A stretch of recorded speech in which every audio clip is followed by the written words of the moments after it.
Welcome back to Story University Lesson 9, Smart Business Growth to Raise Your Wealth. I'm Chris Volk, CEO of Store Capital. In the first two parts of this lesson, we discussed the growth levers at the hands of management as well as organic and inorganic growth. We also discussed internal and external growth. External growth entails the use of outside shareholder equity when the growth target you wish to realize exceeds your after-tax equity rate of return, which is also the same as your sustainable growth rate. And that's where we are in our company illustration. We have a business that can achieve an after-tax current rate of return on equity of 63.75%. But leadership would like to achieve a higher growth rate than this. Maybe you have a single plant, and so your expansion into another plant is going to cost you another $1 million all in. That means that you're short by $362,500, which is basically the $1 million investment times 1 minus 63.75% return on equity that you can produce internally. So given a stack that's 75% OPM and 25% equity, this would mean that you'd have to raise $90,625 from the sale of new shares, which is the $362,500 you need times 25%. Now, you're doubling the size of your company and using 36.75% of the expansion equity from a new shareholder. This is the 100% growth rate less the sustainable growth rate of 63.25%. Since the expansion equity is doubling the size of YAM or equity in the business, the 36.75% of new shareholder equity that's needed for the 100% expansion equates to 18.125% of the entire business. Now, does this mean that the new shareholder gets to own 18.125% of the company? Not at all. We noted earlier that the equity rates of return that you can produce are 4.25 times what an equity investor would otherwise be satisfied with. So that means that you can raise the incremental 18.125% of the equity you need, but to do so only selling 4.26% of the company, which is basically the 18.125% that you need divided by 4.25 times.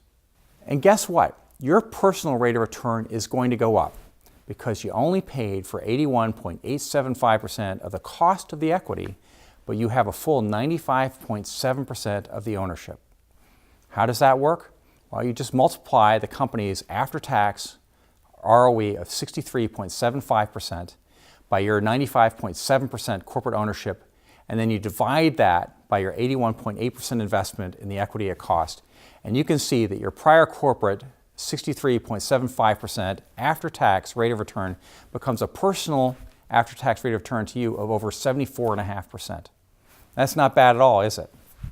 Now, with your personal after-tax rate of return of 74.5%, this means that your pre-tax rate of return has risen from 85% to just over 99%.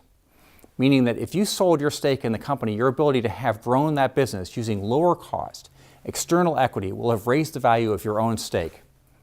Now, instead of having an investment worth 4.25 times what it cost, you have a personal investment worth a rounded and neat 5 times what it cost.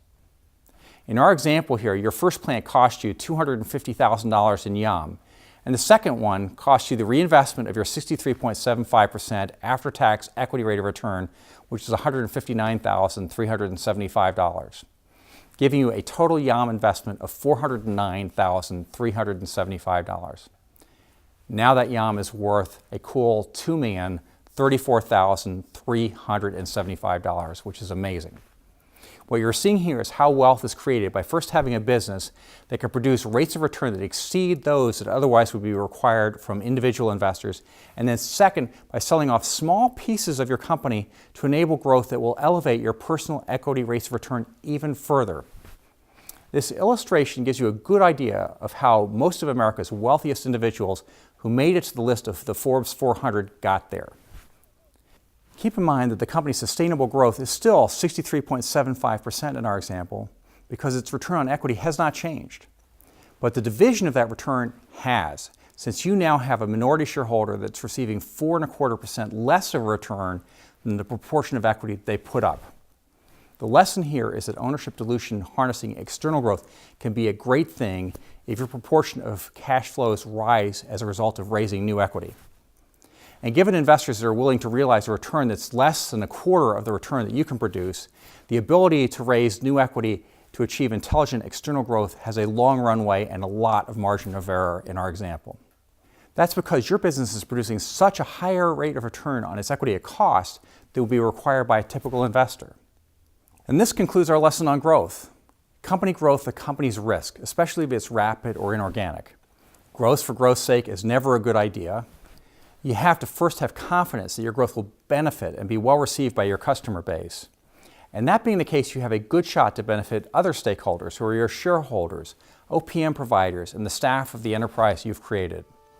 This is precisely how great companies rise to prominence. Once again, I'm Volk, thanking you for joining me on this value creation journey.